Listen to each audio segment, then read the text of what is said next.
Hola amigos de la antropología, yo soy Jessica Olvera y hoy les voy a hablar de la Ruta de la Seda. Pero primero, ¿qué es la Ruta de la Seda? Pues es una red de rutas comerciales organizadas a partir del negocio de la seda, el cual cobra mucha importancia para conocer los principios y la evolución del comercio internacional hasta como lo conocemos hoy en día. Para comenzar, la revolución en el transporte es un tema muy importante para la Ruta de la Seda y el comercio internacional. Los aspectos que cabe destacar son los caballos domesticados, que en los primeros países donde se empezó a hacer esto fue Kazajistán y Rusia. Estos caballos eran llevados a la guerra y, como sabemos, la guerra ha traído cosas buenas y cosas malas. Otro aspecto importante fue el primer carruaje de Tutankamón en el año 3500 a.C. Este también fue llevado a la guerra. Esto ayudó a construir y destruir imperios, impulsó grandes exploraciones e hizo poderosos vínculos entre pueblos lejanos, Oriente y Occidente. La ruta comercial era rentable porque importaban, exportaban y hacían intercambios de productos exóticos, nuevas tecnologías, ejércitos conquistadores e ideas brillantes. También salieron a flote innovaciones como el arco recurvo compuesto. Esto data en el año 1300 a.C. y se piensa que se creó en Asia. La punta de flecha de bronce se creó en Europa 700 a.C. Y otra innovación, la disciplina militar. Estas innovaciones tenían partes que procedían de distintas partes geográficas y allí fue donde ya se hacía uso de esta ruta. Otro dato importante fue en el año 53 a.C. El Imperio Romano, más poderoso de Europa, se enfrentó contra los partos. La sorpresa fue que ganaron los partos porque se dice que deslumbraron a los romanos con estandartes hechos de seda. Fue cuando Roma le encantó la seda de China y China empezó a venderle, haciendo una especie de trueque por su oro y vidrio, inspirando así el comercio eurasiático y el nombre de la Ruta de la Seda. Se hicieron tratados para enseñar a los chinos a hacer frente a las tácticas de los shonen, y pues esto es muy importante para el comercio internacional. En el siglo IV después de Cristo, el estribo fue otra innovación que surgió por estas guerras. Se extendió de Europa a Asia. Esta benefició el uso de armas para la guerra. Estas relaciones que se mantuvieron en esta ruta dieron vida a nuevas innovaciones que ayudaban para la creación de armas y por la combinación de culturas que surgió en esta ruta. Los mongoles establecieron la paz en esta ruta, ya que era un ejército muy fuerte y velaban por esto, para el control del comercio y del intercambio. Conectó Europa a Asia de una manera muy estrecha.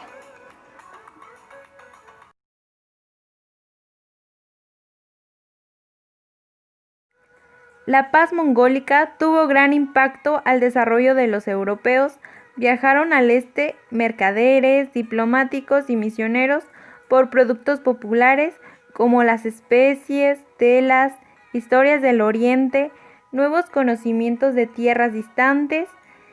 Esto abrió los ojos de ambos, donde había otros horizontes que descubrir, con diversidad distinta a la de ellos.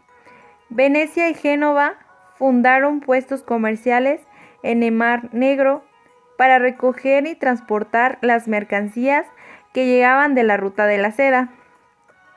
Con las ganancias que se obtuvieron de la Ruta de la Seda, financiaron hermosas obras de arte y arquitectura, pero la competencia desarrolló nuevas guerras. Génova apresó a un mercader llamado Marco Polo, quien relató su historia de su viaje a China por esta ruta mientras era aprisionado.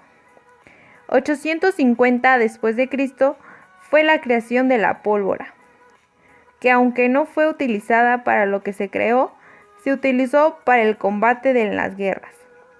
Se convirtió en la arma preferida durante muchos años y actualmente ha sido de las preferidas. La segunda etapa de la Ruta de la Seda empezó en el año 1346 después de Cristo, donde los guerreros mongoles perdían la batalla en Cafá y era por una enfermedad extraña que a partir de aquí se fue propagando, que se denominó la peste negra. Se originó en Asia Central. Entre el año 1347 y 1356, 25 millones de europeos mueren por la peste negra, un tercio de la población. Esta epidemia se extendió por toda Eurasia a través de los ejércitos, los barcos y las caravanas, que se transportaban a lo largo de la ruta comercial de la seda. Los policultivos del mijo chino, una semilla que tuvo gran impacto, cambiando la productividad de las tierras en el corazón de la agricultura occidental, además de permitir una serie de cambios a lo que se le llama civilización. Sugiere que mucho antes de la Ruta de la Seda, Oriente y Occidente ya hacían intercambios de alimentos porque esta semilla se encontraba en Europa teniendo el origen chino. El movimiento de estos cultivos pudo crear las rutas comerciales. Hace 2000 años, la estación de postas Xuanhuanxi pudieron viajar por la ruta gracias a esta estación de descanso, donde hubo interacción de las diferentes culturas. La muerte por la peste negra era muy poca en los judíos porque vivían aisladamente y tenían buena higiene, el cual ocasionó que los mataran porque pensaban que los estaban envenenando, el cual hubo un conflicto por las religiones. También tuvo cosas buenas, ya que dio origen a la evolución de la medicina, la anatomía moderna y el término cuarentena, para reposar después de un viaje hasta comprobar que no tenía la enfermedad. Por la escasez de campesinos se aumentó el salario a los sobrevivientes, el cual nació la clase social media, y que las mujeres desempeñaran los trabajos que el hombre solamente hacía. También por la escasez de mano de obra, se inventaron artilugios para utilizar pocas manos como la rueca, telar horizontal, el alto horno, herramientas mecanizadas y el barco de 3 mástiles, de forma que el comercio fuera más productivo. A finales de la Edad Media, se creó un mercado de los productos exóticos importados, especialmente de las especies. Los trabajadores portuarios se les pagaba con estas especies porque eran muy demandadas y pues ellos hacían intercambio de estas especies por bienes. En el año 1345, barcos enormes en China con capacidad de 1000 hombres para poder trasladarse a India y con más capacidad para transportar mercancía, ya era cuando se empezaban a innovar con enormes barcos para llevar más mercancía de un país a otro. Mehmed conquistó Constantinopla en el año 1453 con la ayuda de su ejército y de un cañón que pudo derribar el muro. Constantinopla fue un golpe devastador para Europa por ser de las ciudades más antiguas de la cristiandad. Tomada por el imperio musulmán, ahora conocida como Estambul, encuentra el Islam. Ayuda a controlar el acceso al mar y al Mediterráneo occidental, lo que aisló a los mercaderes europeos. Y la última etapa, pero no la menos importante, comenzó con la creación del papel en China. Fue un punto muy importante la transformación del papel en material para escribir. cuando se introdujo el budismo en China. Los budistas convirtieron la Ruta de la Seda en una biblioteca budista. El papel fue fabricado con cuerdas y trapos y copiaron miles de textos budistas que habían traído de la India. También se introdujo el empleo y la fabricación del papel a Vietnam, Corea y Japón. Antes del año 700, el mundo árabe empezó con la fabricación de su propio papel. Y en Oriente Medio escribían sobre papiro egipcio, pero tenían que comprarlo en Egipto. En el siglo VII, en Bagdad y en todo el mundo árabe, había mucha oferta de papel. Hizo posible una de las épocas con mayor esplendor cultural. Se convirtió en un centro de aprendizaje donde se escribían libros o se hacían traducciones de otros libros, el cual les permitía un acceso más fácil a los demás. En el año 750, el momento decisivo para el papel fue cuando lo descubrió la burocracia musulmana. Tenían la necesidad de guardar registros de quién había pagado, cuánto debían y qué tenía cada quien. Los eruditos musulmanes, judíos y cristianos colaboraban traduciendo y preservando grandes obras de la ciencia, las matemáticas y la filosofía. Los primeros europeos en ver el papel fueron los comerciantes cuando viajaban al mundo musulmán. A finales de la Edad Media, la ubicación geográfica de Europa daba una ventaja competitiva en la producción del papel, donde los trapos de lino se convirtieron en la materia prima para hacer el papel. Fue creación de Fabriano y Amalfi. China desarrolló la imprenta para la estandarización del proceso en bloques de madera. El libro más antiguo por la imprenta es el Sutra del Diamante, año 868. En 1300, la técnica xilográfica asiática había llegado a Occidente a través de la Ruta de la Seda.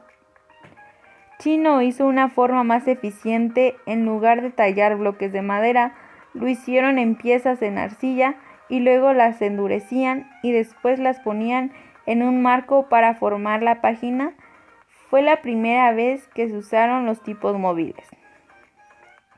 En 1440, Johannes Gutenberg ideó una forma de imprimir. Empezó con una prensa de tornillo presionando una plancha sobre una superficie plana que era usada para hacer vino. Lo hizo perforando las letras sobre metal y fundiéndolas. Ideó un sistema para componer rápidamente tipos móviles en bandejas e inventó una nueva tinta aceitosa para imprimir que se transfería fácilmente a los tipos de metales. Era más eficiente que la asiática, pues la ventaja era por el alfabeto latino. En el siglo XV, esta imprenta cambió la historia de la humanidad, porque estaban leyendo la Biblia y otros libros traducidos en sus propios idiomas. El papel y la imprenta lograron la democratización del conocimiento. La palabra escrita tuvo una gran demanda. En Alemania, Martín Lutero, que era un monje, redactó una lista con 95 propuestas para reformar lo que denunció las prácticas corruptas de la Iglesia Católica. Gracias a la imprenta y el papel, sus ideas se extendieron. Fue así cuando comenzó la Reforma Protestante, una revolución espiritual que puso fin al monopolio católico europeo. Cristóbal Colón hizo planes para hacer una cruzada para liberar a Jerusalén y para financiarla quería viajar a Asia a vender productos caros como especies, pero Colón necesitaba una nueva ruta para llegar a Asia. Con ayuda de 2 libros de los viajes de Marco Polo y la geografía de Ptolomeo, se convenció que debía navegar hacia el oeste del Atlántico. En 1942 fue cuando desembarcó en América pensando que ya lo había logrado. En 1948 se descubrió la ruta de Asia cuando Vasco da Gama llegó a India navegando hacia el este. A mediados del siglo XVI, los portugueses ya mantenían buenas relaciones comerciales con China en Cantón y Macao. Los europeos empezaron a comercializar productos exóticos en China provenientes de América: patata, el maíz, cacahuate, la piña, chile y tomate, que estos cultivos eran resistentes a las sequías, el cual hizo que la población china empezara a crecer hasta convertirse en la más poblada del mundo. España enviaba la plata al norte de Europa a cambio de productos comerciales que se volvieron adictos a dos lujos asiáticos: la porcelana, símbolo de estatus, y el té.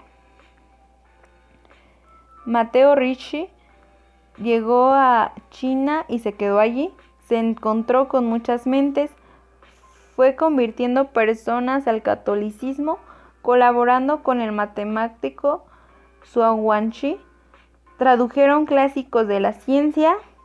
Esto pasó en 1582 y se intercambiaban varias culturas a través de los libros y cada uno se sentía más fascinado por las respectivas civilizaciones donde se incorporaron los jesuitas a China. Johann Bell, jesuita, ayudó a crear el calendario chino que predecía los eclipses con precisión y la invención del telescopio.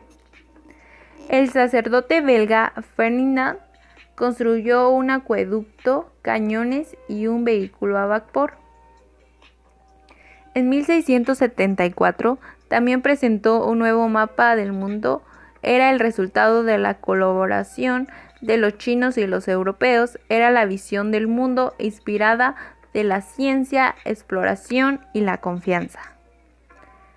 En 1756, el ensayo sobre las costumbres de Voltaire, que China era un ejemplo de la monarquía ilustrada, dirigida por intelectuales, eliminaba la creencia que Europa era la fuente de la civilización.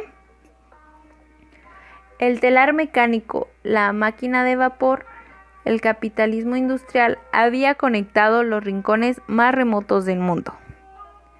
En 1800, los europeos luchaban contra las monarquías hereditarias. Las revoluciones políticas en Gran Bretaña, Estados Unidos y Francia pusieron fin a siglos de monarquía absolutista. También se usó la pólvora para la voladura de roca en una galería minera. La pólvora había hecho posible la guerra moderna.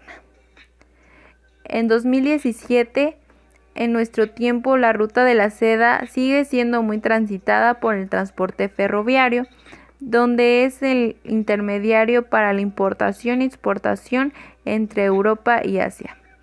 Este pretende promover un cinturón, una ruta para conectarse a una red de países inspirando en la ruta de la seda. Restablecerá las rutas por tierra y mar. En 1817 empezaron a escarbar en el canal de Erie, y el cual sería muy extenso y un detonador económico para que se pudiera transportar sus productos para todo el mundo. Grandes lagos, al comercio marítimo, gracias a su ubicación geográfica. En el futuro se piensa crear una nueva ruta de la seda en el espacio. La nave de China Tianzhou puso en órbita el nanosatélite exploratorio para construir un sistema de navegación vía satélite seguro y fiable que proporcionará servicios de navegación, mapeo y detención remota.